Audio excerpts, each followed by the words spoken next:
Halo Smart Viewers, Anda kini tengah menyaksikan sosok program yang inspiratif, informatif, memotivasi, serta menggali ruang ide secara maksimal berdasarkan sosok kita pada episode kali ini.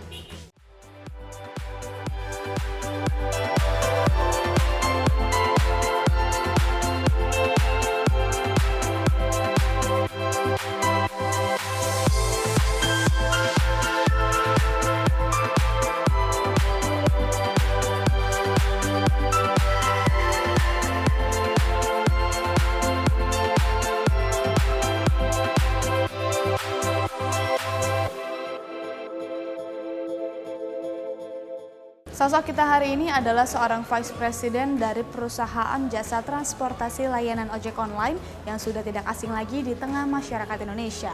Penasaran siapa dia? Simak profil narasumber berikut ini.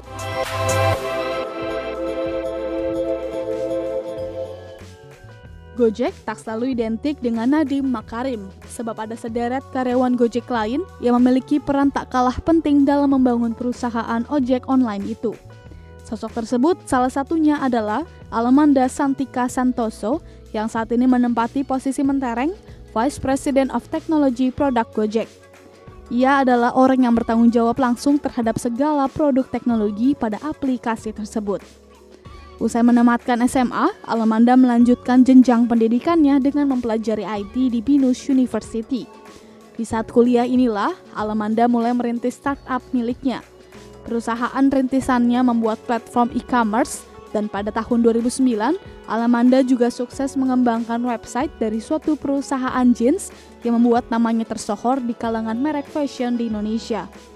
Meski startupnya terbilang sukses, Alamanda memutuskan banting setir menjadi karyawan usai lulus kuliah. Ia lantas bergabung ke perusahaan Nostra milik Rama Noto Widikdo yang saat ini menjadi Chief Product Officer Gojek. Setelah di Nostra, ia lalu pindah ke perusahaan e-commerce Beribenka dan tidak sampai setahun kemudian ia berlabuh ke Kartuku sebelum akhirnya berlabuh di Gojek. Kiprahnya di Gojek dimulai pada Mei 2014 di mana saat itu Nadiem Makarim memintanya untuk membuat aplikasi mobile untuk Gojek dan akhirnya pada Mei 2015 Alamanda pun resmi bergabung secara penuh dan menjadi salah satu punggawa aplikasi transportasi online tersebut. Baik Smart Viewers, itu dia tadi sedikit cuplikan mengenai sosok kita pada hari ini yaitu Alamanda Santika Santoso. Setelah jeda berikut saya akan kembali bersama Alamanda, jadi jangan kemana-mana, tetap di Sosok.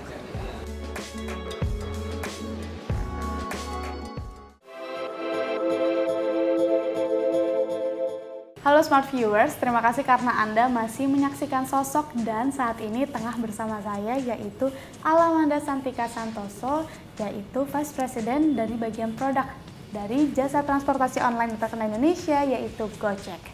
Halo Alamanda, apa kabar? Baik Mbak Marika. Makasih ya Mbak udah menerima undangan Binus TV untuk hadir di tengah-tengah Sosok hari ini. Iya dong, seneng nih alumni Binus bisa ngomong di Binus TV. Oh, bicara mengenai alumni Binus, kalau boleh tahu Mbak dulu kuliah di Binus itu jurusannya apa sih Mbak? Jurusannya IT Mathematics, di waktu itu masuknya tahun 2005. Terus kemudian saya sempat ngambil desain di Binus Center juga gitu. Di 2 tahun setelah itu gitu. Tapi ya gitulah, desainnya ya cuman sepotong gitu kan. Tapi ya karena saya suka desain, suka IT juga, akhirnya yang ngambil segitu banyaknya. Jadi sempat pada waktu itu ngambil 3 jurusan sekaligus dalam satu waktu. Tapi akhirnya tetap memilih untuk fokus di jurusan IT Matematika. Iya, yang lulus itu aja IT. Dan sampai hari ini terbitlah ada seorang Alamanda Santika Santoso. Nah, Smart Viewers, di sini juga ada hal yang banyak mau diketahui nih sama pemirsa, yaitu bagaimana seorang Alamanda itu mengenal dunia IT sih. Awalnya bagaimana? Iya, waktu itu sih dari kecil ya, sebenarnya dari umur 14 tahun. Karena waktu itu di rumah ada komputer, baru zaman-zamannya komputer lah ya. Itu waktu saya umur 11 tahun tuh zaman-zamannya komputer dan internet gitu. Akhirnya karena seneng banget ngulik-ngulik gitu ya. Dulu zaman dikasih mainan mobil-mobilan tuh suka saya pretelin pakai obeng gitu kan. Sama komputer juga gitu, sampai saya pretelin hardware segala macem gitu. Sampai ya umur 14 tahun karena saya suka desain. Akhirnya saya belajar untuk desain blog segala macem. Dan akhirnya pas saya desain itu saya mikir ini harus dijadiin website nih gitu. Akhirnya disitulah saya belajar programming dan disitulah mulai suka dari desain sampai programmingnya. Oke, gitu. ada juga bilang umur 14 tahun udah bisa coding. Iya, 14 tahun itu saya udah bisa coding. Wah, Gitu. kalau boleh tahu pengalaman pertama pada saat itu tuh maksudnya menghasilkan karya apa? Itu website saya sendiri sih, biasa narsis gitu kan, pencitraan. Nggak bercanda. Iya, itu beneran website saya sendiri. Dulu isinya puisi-puisi karena saya suka nulis juga. Saya pernah bikin buku juga gitu.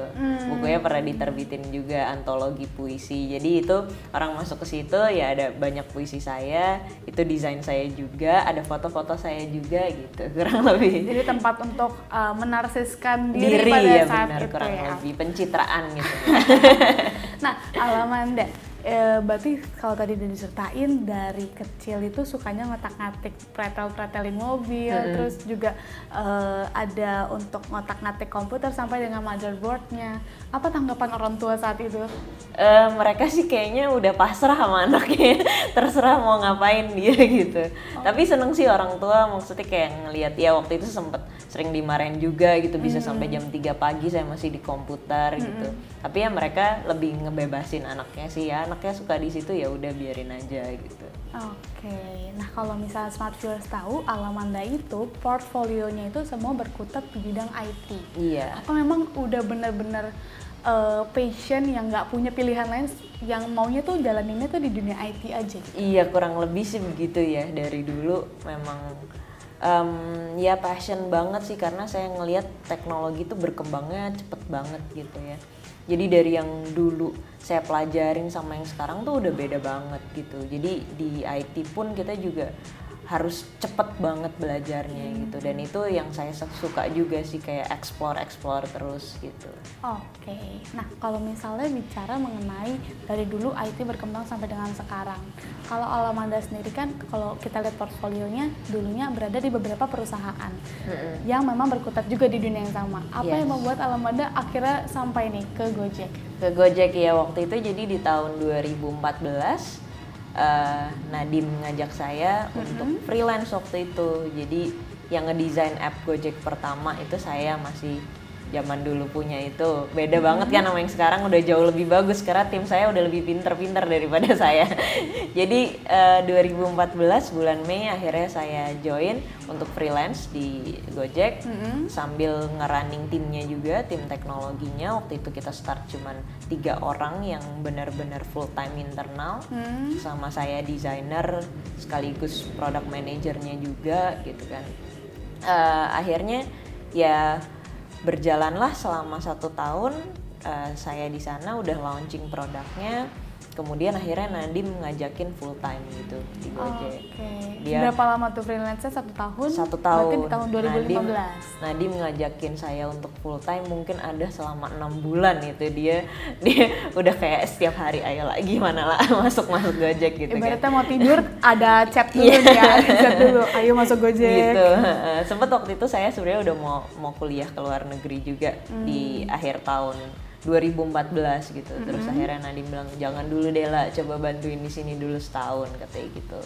Terus ya waktu itu sempat perdebatan sama ibu saya juga, kayak ngapain kamu pindah ke Gojek itu perusahaan ojek gitu kan ya. Tapi ya satu yang Nadim pesan sama saya waktu itu, dia bilang lah kalau kita ngelihat zaman dulu gaji lu cuman berapa sama sekarang, hidup lu sama-sama aja kan, hidup juga gitu yang zaman dulu sama sekarang. Jadi kalau kita memandang hidup ini cuman dari materi gitu, itu nggak akan ada habisnya gitu. Tapi gimana caranya kita berkontribusi lebih gitu untuk dunia, untuk Indonesia gitu. Jadi dia bilang kalau di Gojek ini ya yang kita pikirin tuh cuman bukan diri kita sendiri, tapi ada ratusan ribu driver yang depending on us gitu, yang hidupnya itu setiap hari ya bergantung sama kita, bergantung sama Gojek gitu. Itu sih pesan yang dia ini. Dan juga akhirnya saya selalu mikir, kalau dulu kerja di perusahaan gitu kan, mikirnya ya gue kerja buat bos gue gitu, gue ngikutin bos gue, apa bos gue ngomong gitu. Tapi di sini saya mikirnya Gojek itu bukan Nadiem Makarim gitu. Gojek itu ya ada ratusan ribu driver di dalam situ gitu. Jadi saya ini kerja setiap hari bukan disuruh Nadiem Makarim, bukan untuk Nadiem Makarim gitu, tapi untuk Indonesia yang lebih maju lagi. Itu sih yang benar-benar saya simpen sampai sekarang gitu. Jadi beranjak dari memang keinginan untuk membantu orang lain. Iya, emang dari dulu juga saya nggak tahu kenapa dari kecil bapak saya tuh udah kayak brainwash saya untuk benar-benar cinta banget sama Indonesia gitu. Jadi dari dulu saya punya cita-cita jadi menteri, sampai sekarang masih pengen jadi menteri. Jadi tentu Smart Viewers nanti nggak akan heran ya kalau suatu hari di deretan nama menteri ada namanya Alamanda. Amin, amin, amin. Nah, kalau masih bicara mengenai Gojek, ketika masuk ke bergabung di Gojek ini, apa sih yang pertama kali ada di bayangan Alamanda? Maksudnya apa yang mau dibuat sama Alamanda pertama kali pada saat itu? Oke, ini sebenarnya waktu pertama kali masuk Gojek ini pengalaman yang paling besar untuk saya gitu ya. Waktu dulu saya itu paling besar megang tim itu 15 orang gitu. Terus Nadiem waktu saya masuk benar-benar dia ngelepas saya gitu. Dia bilang I just put you on the seat, kata dia gitu. Jadi benar-benar semuanya itu ibaratnya kayak terserah saya gitu. Dia benar-benar ngasih kepercayaan yang besar banget sama saya, sampai akhirnya ya dari cuma 5 orang kita beranjak sedikit sampai sekarang akhirnya 130 orang dalam waktu 1 tahun gitu. 130 orang programmer. hanya ada di Jakarta dan Jogja. Kita punya di Jogja juga, kita punya namanya Gojek Tech Valley. Saya namain Gojek Tech Valley. Jadi di sana isinya semua programmer, ada kolam berenangnya, itu villa sebenarnya, saya rent 2 tahun.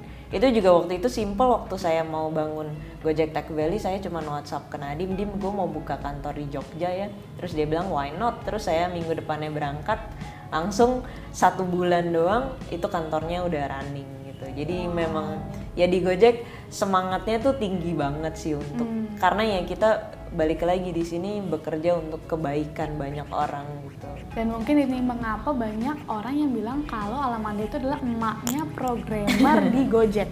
Iya, saya dipanggilnya Umi sebenarnya. Umi itu bahasa Arab dari ibu.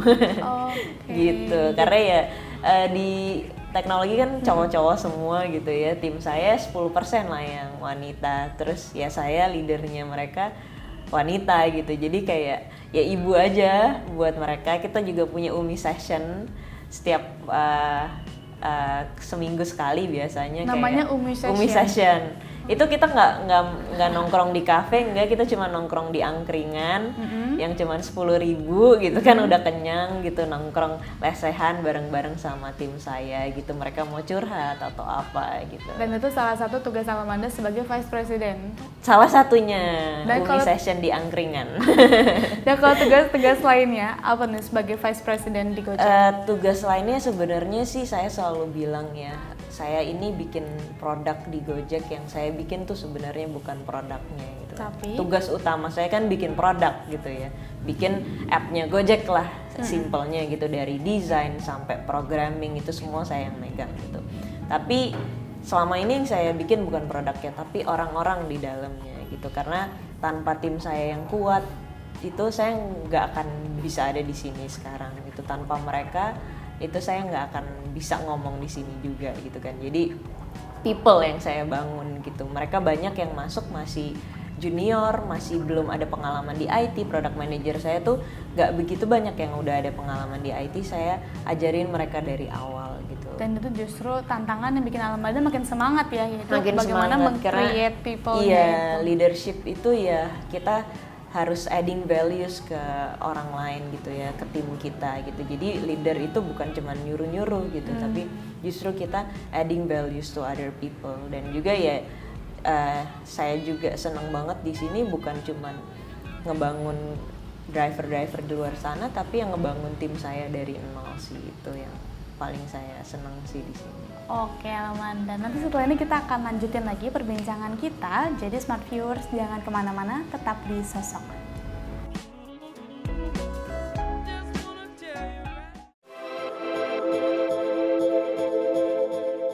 Terima kasih Smart Viewers karena Anda masih menyaksikan Sosok dan masih bersama Alamanda Cantika Santoso.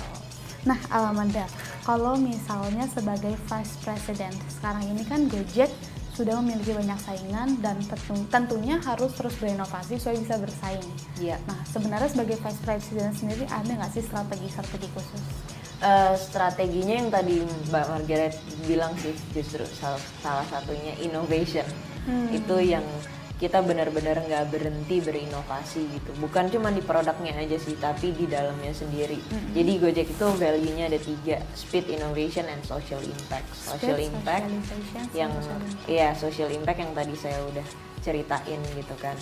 Dan kalau speed ya emang speed kita itu cepet itu gitu. Saya bangun tim 130 programmer dalam waktu yang singkat, dan tim-tim yang lain juga kayak gitu ngebangun timnya tuh cepet banget gitu. Ya driver kita udah 250.000 satu Indonesia sekarang. Employee kita udah 1.700 satu Indonesia sekarang. Itu dalam waktu 1 tahun gitu kan. Nah, itu speednya. Kalau yang inovasinya yaitu yang tadi saya bilang, bukan cuman produknya yang kita launching terus, tapi inovasi di dalam internal kita sendiri gitu. Kita harus catch up-nya tuh cepet gitu ya. Jadi selalu saya bilang sama teman-teman, gimana sih cara berinovasi? Gampang, start from problem gitu, because problem is opportunity gitu. Semua problem yang kita hadapin, inovasi akan keluar dari situ justru gitu. Dari sebuah kerentanan itu akan keluar sebuah inovasi dan creativity gitu kan. Kalau kita nggak punya problem, nggak akan ada inovasi baru. Dan itu di dalam internal banyak problem-problem yang kita hadapin, dan itu gimana kita harus ada solusinya secepatnya, bukan jangan ngomongin problemnya terus, tapi solusinya apa. Dari situlah kayak kita berkembangnya tuh cepet gitu. Karena kalau Gojek sendiri aja lahir dari problem yang ada di Indonesia, seperti itu ya. Nah Alamanda, kalau misalnya bicara mengenai sosok seorang wanita di dunia IT, ada nggak sih sosok yang menginspirasi Alamanda?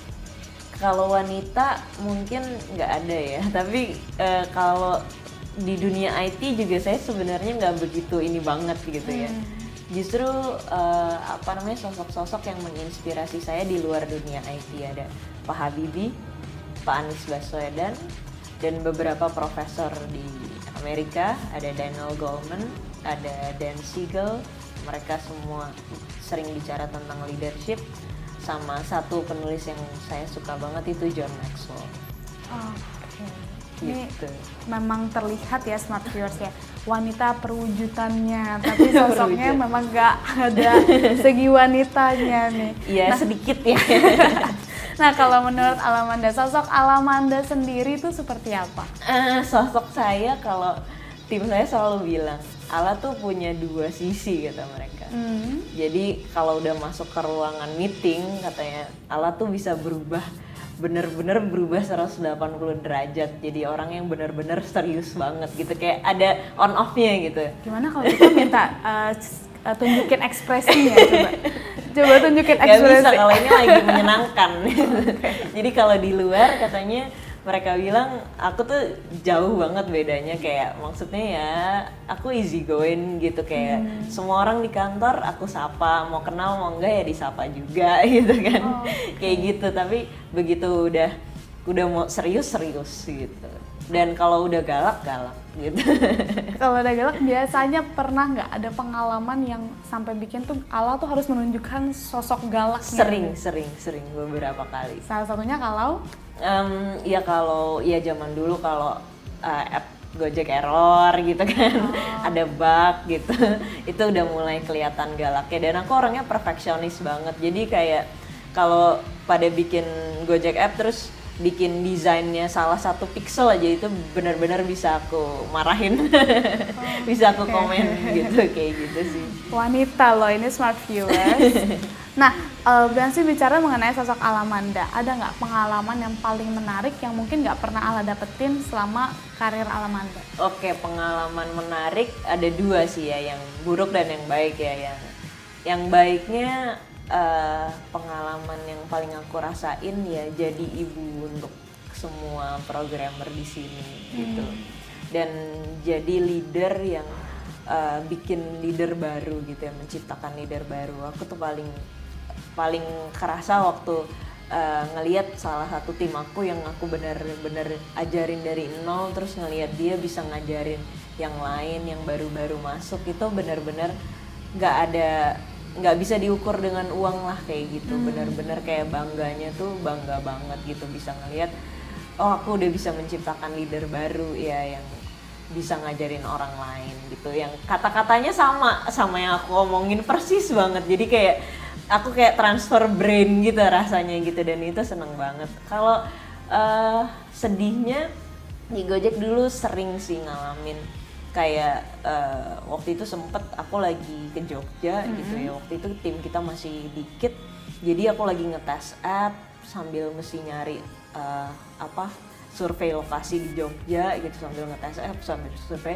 Terus pas lagi kita rilis tuh aplikasinya, ternyata error, semua driver nggak ada yang bisa login, semua driver nggak ada yang bisa pakai. Itu udah bener-bener aku lagi nggak di Jakarta gitu kan, terus driver udah pada datang ke kantor, udah lagi pada demo gitu. Wah itu paniknya tuh bener-bener panik sih. Nah, hal-hal yang kayak gitu deh yang pernah dialamin, buruk-buruknya. Karena kalau saya bicara Gojek bukan tanggung jawab sama apps-nya doang, tapi kayak yang Alamanda sebut yang bertanggung jawab terhadap drivernya itu ya. Iya benar, sama customer kita gitu. Oh my god, seru banget tapi. Nah, menurut Alamanda, pencapaian terbesar yang pernah Alamanda sampai dapatkan sampai hari ini tuh apa? Iya, pencapaian terbesar sih bisa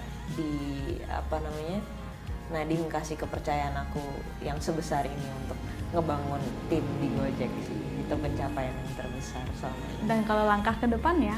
Langkah ke depannya aku mau kuliah lagi, mudah-mudahan gitu ya, di di Amerika ngambil PhD, ngambil neuroscience, brain science gitu. Karena aku pengen pelajarin otak manusia, karena aku bikin produk itu berhubungan sama otak manusia juga gitu. Bagaimana mereka memberikan reaksi kepada produk itu gitu kan. Jadi aku benar-benar mau mendalami gimana sih cara kerja otak manusia gitu. Nah setelah itu dari sana aku mau pulang, mau jadi dosen gitu, karena aku suka ngajar, memang aku suka edukasi gitu. Abis jadi dosen, mau jadi guru besar, habis itu jadi menteri pendidikan. Jadi ya tunggu beberapa tahun ke depan. Amin. Ada nama Alamanda di deretan menteri yang seperti tadi aku sebutin ya. Oke, sekarang Alamanda kita telah akan masuk ke sosok challenge.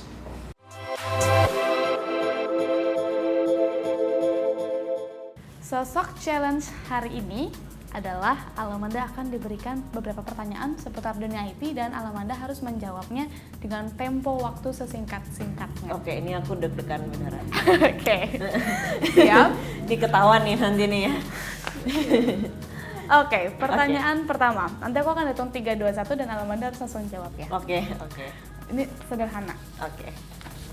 Pertanyaan pertama, sebuah web yang dibentuk menggunakan HTML saja disebut Web statis. web statis. Betul. Yes. Pertanyaan kedua, software yang digunakan untuk menampilkan halaman web disebut Browser. betul. Nggak perlu hitung, smart yours.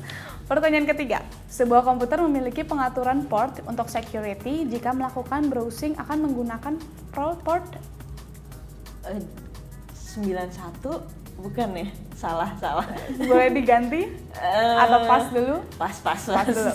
Kepanjangan dari OOP. Object Oriented Programming. Betul, smart viewers. Pertanyaan kelima, kepanjangan dari MVC. Model View Controller. Dari 5 sudah 4. Dan yang terakhir kembali lagi, sebuah komputer memiliki pengaturan port untuk security dan jika melakukan browsing akan menggunakan port. Aduh, gak tahu mbak. Oke. Ampun. Jawabannya adalah 8080. Oh iya benar. Gak apa-apa, ini terbukti. Tapi dari 5 sudah terjawab 4. Iya. Boleh minta tepuk tangan dulu ya untuk Alamanda. Nah, setelah challenge tadi kita juga bisa melihat ya, Alamanda menjawabnya nggak perlu pakai mikir, tapi Kebetulan Website gitu, kebetulan. browser. Karena udah makanannya setiap hari. Iya. Oke, nah Alamanda kita udah sampai di penghujung segmen kita pada episode kali ini. Dan sebelum menutup, ada beberapa pertanyaan yang harus saya tanyakan. Karena Alamanda ini merupakan satu sosok yang memang patut untuk menjadi inspiratif dan Amin. juga bisa menginovasi teman-teman untuk mengeluarkan ide-ide barunya. Iya. Kalau menurut Alamanda sendiri, harapan untuk teknologi Indonesia itu seperti apa? Harapan untuk teknologi Indonesia semoga ya makin maju pesat dan juga mungkin bisa dimulai dari pendidikan yang lebih matang lagi gitu dari yang sekarang sudah bagus, tapi mungkin anak-anak yang lulus dari kampus harus dipersiapkan untuk bisa terjun langsung ke dunia industri, itu sih. Dan untuk teknologinya sendiri ya saya sih selalu komentar memang dari sisi edukasi ya, karena menurut saya itu akar dari semuanya sih. Jadi teknologi mudah-mudahan akan mengikuti bagaimana edukasi itu juga berkembang di Indonesia. Jadi bagaimana teknologi dan edukasi bisa ibaratnya berkolaborasi. Betul. Untuk membentuk satu hal yang besar ya. Betul. Pertanyaan terakhir, pesan untuk smart viewers yang memang mau menggeluti dunia IT, terlebih kepada wanita yang selama ini mungkin masih bimbang. Iya, untuk wanita sebenarnya nggak ada bedanya ya kita mau nyemplung ke dunia apapun. Justru kalau saya ngelihatnya di dunia IT masih sedikit wanitanya, kenapa nggak kita mulai gitu. Jadi ibaratnya ini kan masih rare gitu ya wanita di dalam sini. Justru ayo kita mulai karena kita akan jadi trendsetternya gitu. Harus beda dari orang lain gitu kan. Itu sih. Dan Jangan takut lah. Satu lagi ada quotes dari Alamanda. Apa itu Alamanda? Quote saya, jadi orang gila di antara orang waras atau jadi orang waras di antara orang gila. Intinya kita harus selalu jadi orang yang berbeda, punya pemikiran yang berbeda. Itu yang bisa bawa saya sampai sekarang sih sebenarnya gitu. Jadi orang gila lah gitu. Jadi orang gila ya. Oke, Alamanda terima kasih karena telah bersedia berbincang-bincang dalam program Sosok hari ini. Dan semoga nanti kedepannya kita bisa bertemu di lain kesempatan. Iya. Thank Oke, you. smart viewers, itu dari tadi perbincangan kita bersama Alamanda Santika Santoso, merupakan seorang wanita yang memang memiliki kemampuan yang mungkin dibilang jarang dibandingkan wanita-wanita lain, namun tetap dapat berkarya tentunya untuk membangun generasi Indonesia dan juga perkembangan bangsa Indonesia. Semoga apa yang kita perbincangkan hari ini dapat bermanfaat, dan saya Margareta beserta seluruh kru bertugas pamit undur diri. Sampai jumpa di episode Sosok selanjutnya.